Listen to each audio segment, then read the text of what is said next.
Hello दोस्तों, कैसे हैं? आशा करता आप सब ठीक होंगे। तो आज की कहानी है तीन मूर्ख ब्राह्मण और शेर। सुनिए ज्ञानवर्धक कहानी।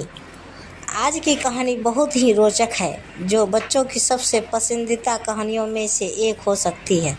यह कहानी आपके बच्चों के अंदर बौद्धिक परिवर्तन ला सकती है, जबकि इस कहानी के माध्यम से आपके बच्चे के अंदर सोचने और समझने की शक्ति प्रवृत्ति में बदलाव दिखाई दे सकता है। यह कहानी बच्चों के मनोरंजन के साथ साथ सही और गलत में अंतर करने में सहायक सिद्ध होगी। बिना देरी किए कहानी सुनाते हैं। दोस्तों, कहानी सुनाने से पहले कमेंट बॉक्स में लिखें जय श्री राधे राधे।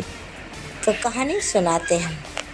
भरतपुर नामक गांव में हरिनाम नाम का एक पंडित रहता था, जो बहुत विद्वान और ज्योतिष था। उसके पास दूर दूर से लोग अपने भविष्य को जानने के लिए आते थे। हरिनाम अपने आसपास तथा दूर के गांव तक पूजा पाठ करवाने जाता था। पंडित हरिराम के 4 बच्चे थे, जो बहुत छोटे थे, जो अपनी शिक्षा अपने माता पिता से ही ले रहे थे। एक दिन पंडित हरिराम भोजन कर रहे थे, तब उनकी पत्नी जानकी ने बोला, स्वामी, अब तो हम लोग धीरे धीरे बूढ़े होते जा रहे हैं और हमारे बच्चे बड़े हो रहे हैं, जिनको हम कब तक ऐसे घर में शिक्षा देते रहेंगे। हमें अपने बच्चों को गुरुकुल में शिक्षा दिलवानी चाहिए, जिससे हमारे बच्चों का संपूर्ण विकास हो सके। पंडित जी ने बोला, हाँ जानकी, आप ठीक कह रही हो। आज मैं गुरुकुल जाकर अपने बच्चों का दाखिला करवा देता हूँ, क्योंकि अब मुझे भी अपनी जजमानी से पूजा पाठ करवाने में कठिनाई होती है।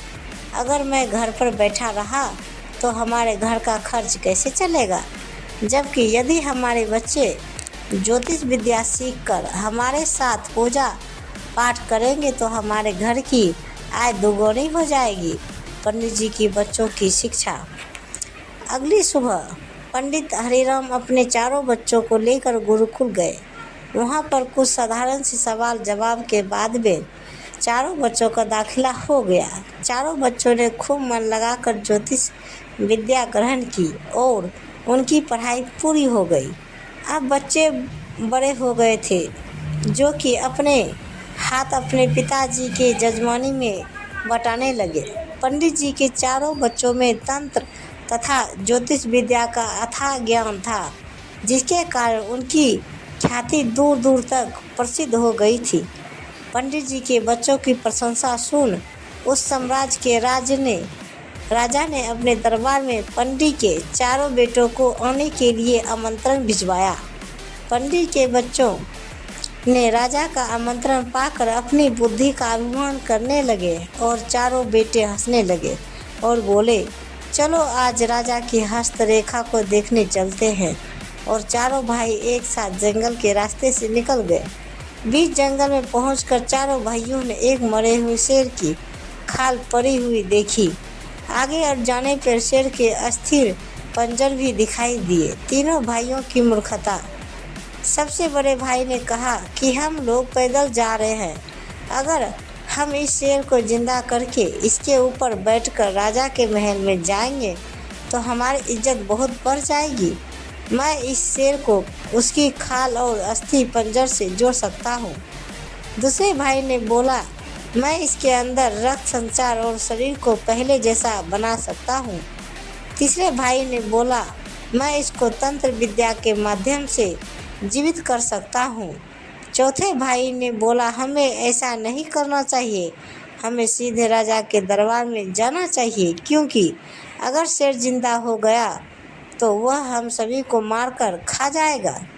उसकी बातें सुन तीनों भाई जोर जोर से हंस पड़े और बोले, मेरे डरपोक भाई, अगर हम शेर को जिंदा कर सकते हैं तो उसको अपने अनुसार चला सकते हैं। शेर वही करेगा जो हम कहेंगे। सबसे छोटे भाई की बात किसी ने नहीं मानी और शेर की खाल अस्थि पंजर को इकट्ठा करके तीसरे भाई ने अपने कमंडल से जल निकालकर शेर को जीवित करने के लिए मंत्रों का उच्चारण करना शुरू करने वाला ही था तो सबसे छोटे भाई से बोला, रुको, मैं पेड़ पर चढ़ जाता हूँ, उसके बाद शेर को जिंदा करो। छोटे भाई से सीख। सबसे छोटा भाई पेड़ पर चढ़ जाता है और तीनों भाई अपनी तंत्र विद्या से शेर को जिंदा कर देते हैं। शेर उठ खड़ा होता है और दहाड़ मारकर तीनों भाइयों को एक एक करके खा जाता है। यह सब पेड़ के ऊपर चढ़ा छोटा भाई देख रहा होता है, जो अपने मन के अंदर बहुत दुखी होता है।